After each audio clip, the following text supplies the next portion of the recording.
Hello, আমার স্নেহের ছাত্রছাত্রী যারা আছো তারা এটাকে চিনতেই পারছো। এটা হচ্ছে পদ্ম ফুল, যেটাকে বলা হয় শতদল। দল মানে হচ্ছে পাপড়ি, ঠিক আছে। আমরা যদি এইভাবে পাপড়িগুলো খুলতে থাকি, তুমি লক্ষ্য করো এরকম প্রায় শতাধিক পাপড়ি এখান থেকে আমরা খুলতে পারবো। এই জন্য এটাকে বলা হচ্ছে শতদল। তো এবার ব্যাপারটা হচ্ছে বিজ্ঞানসম্মত নাম নীলাম্ব নুসিফেরা। ওকে, নীলাম্ব নুসিফেরা। এবার দলমণ্ডলগুলিকে যদি আমরা আস্তে আস্তে এইভাবে খুলে দিই প্রত্যেকটা, ভালো করে লক্ষ্য করো, তোমাদের জন্য একটা সারপ্রাইজ আছে।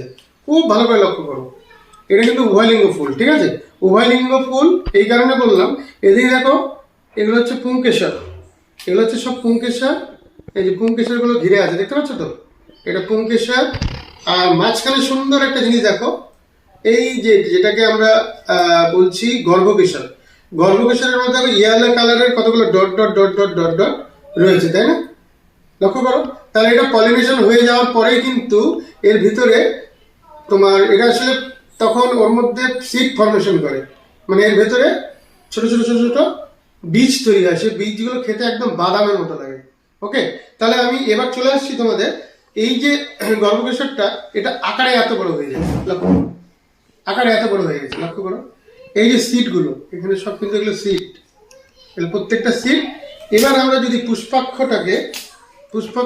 পুষ্পাক্ষটাকে ভেঙে দিলাম, ভেঙে দিলে পুষ্পাক্ষ থেকে কিন্তু দেখবো আমরা এই শীটগুলো বেরিয়ে আসবে। এই যে দেখো শীট, যেটা আমি বলছিলাম, যেটা নিষেকের পরে কিন্তু তৈরি হয়।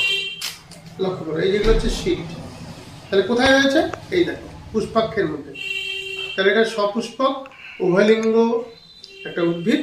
এবার এই শীটগুলিকে যদি আমি আস্তে করে টিয়ার আপ করি, বা এখান থেকে যদি আমি এগুলোকে এভাবে খুলে দিই, দেখের মধ্যে ঠিক বাদামের মতো, একদম জাস্ট লাইক বাদাম, সেই বাদামের মতো লক্ষ্য করো, এই যে বেরিয়ে এলো।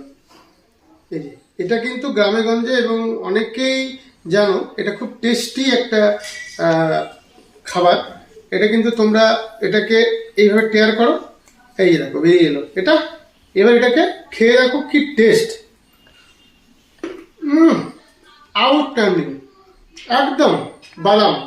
তাহলে এটি হচ্ছে পদ্মের বীজ, আর এটা হচ্ছে পদ্ম ফুল। মাঝখানে দেখো লক্ষ্য করে পুষ্পাক্ষ, এটা হচ্ছে পুষ্পাক্ষ। পুষ্পাক্ষর মধ্যে থেকে আমি বীজটাকে বের করে নিয়েছি। ওকে, থ্যাংক ইউ।